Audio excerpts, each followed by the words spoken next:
नमस्कार, खबर समय जगत में आपका स्वागत है। मैं हर्षिता जौहरी। आइए नजर डालते हैं देश प्रदेश से जुड़ी तमाम खबरों पर। गुना बमौरी उपचुनाव नजदीक आते ही एक बार फिर से राजनीतिक माहौल गरमाने लगा है। दोनों ही पक्षों के उम्मीदवारों ने जुबानी जंग शुरू कर दी है। भाजपा और कांग्रेस दोनों ही दल बमौरी विधानसभा क्षेत्र की जनता को लुभाने की तैयारी करने में जुट चुके हैं।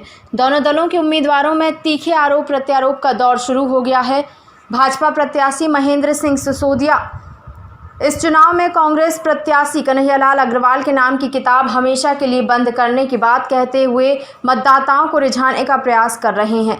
तो वहीं कांग्रेस प्रत्याशी कन्हैयालाल अग्रवाल द्वारा कांग्रेस से भाजपा में गए लोगों को गद्दार निरूपित करते हुए बिकाऊ विधायकों की जगह टिकाऊ विधायक का नारा देकर मतदाताओं को लुभाने का प्रयास कर रहे हैं।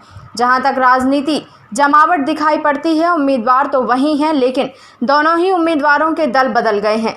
कभी भाजपा से राज्य मंत्री और विधायक रहे अग्रवाल पाला बदलकर कांग्रेस से खम ठोक रहे हैं, तो कांग्रेस पार्टी से चुनाव जीतकर कैबिनेट मंत्री बने सिसोदिया अब भाजपा का झंडा उठाए हुए हैं। दोनों ही उम्मीदवार एक दूसरे पर बयानों के तीर बरसा रहे हैं। देखना दिलचस्प होगा कि दल बदल कर आए नेताओं में भ्रमित हो रही जनता किसे माफ करेगी और किसे साफ करेगी।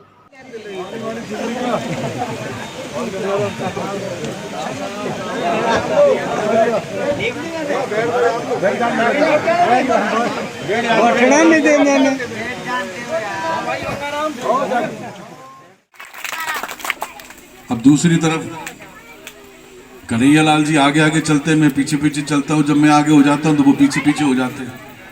पहले जब चुनाव लड़े तो वो बीजेपी से लड़े, जीत गए 3-4 हजार वोटों से। दूसरा चुनाव लड़े तो मैंने 18,000 से पटक दिया। तीसरा चुनाव भारतीय जनता पार्टी ने टिकट नहीं दिया तो उठा के कांग्रेस निर्दलीय लड़ ली है। निर्दलीय हार गए 30,000 वोटों से। अब चौथी बार फिर महत्वाकांक्षा लगी कि मैं जीत जाऊं, जीत जाऊं, जीत जाऊं।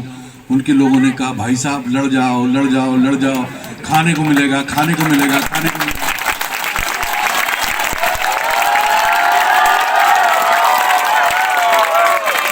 तो उनकी भूख खत्म नहीं हुई।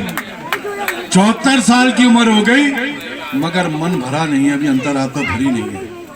और हमने भी तय कर लिया कि इस चुनाव के बाद कन्हैयालाल अग्रवाल नाम की किताब को पूरी तरह से बंद कर देंगे।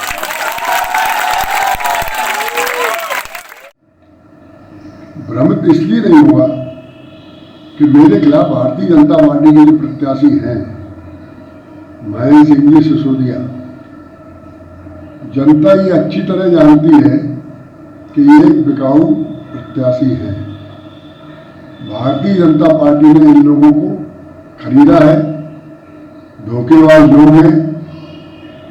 कांग्रेस पार्टी के साथ इन्होंने गद्दारी करी है और एक चुनी हुई सरकार को गिराने का पाप इनके माथे पर है।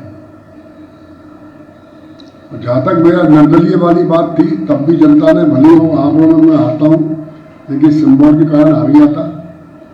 बीजेपी ने मेरा टिकट काटा 1918 में, जबकि जनता ने वही 70% मेरे पक्ष में थी, इनको टिकट दिया जाए। तब मेरे लोगों ने ही, बमौरी की जनता ने तय किया कि आपको निर्दलीय चुनाव लड़ना चाहिए। और आज जब ये चुनाव जो अचानक हो रहे हैं इनकी गद्दारी और बेईमानी के कारण, बाकी ये चुनाव थोड़ी होने थे मध्य प्रदेश में। भी जो 27 सीट के चुनाव है, 2 सीट के चुनाव हो जाते हैं जब मौत हुई है। 25 सीट की चुनाव तो बेईमानी की चुनाव है, बिके ये लोग। तो बमौरी की जनता में जब कांग्रेस ने सर्वे करवाया, मुझे खुद नहीं मालूम था, तो उसमें बमौरी की जनता ने केवल एक मांग करी कि अगर यहाँ केएल अग्रवाल को टिकट दिया जाता है तो हमारी जो एक इच्छा है उसकी पूर्ति भी होगी, कांग्रेस भी विजय प्राप्त करेगी। खबर समय जगत के लिए गुना से सुनील शर्मा की report. For latest news, subscribe to our channel and press the bell icon.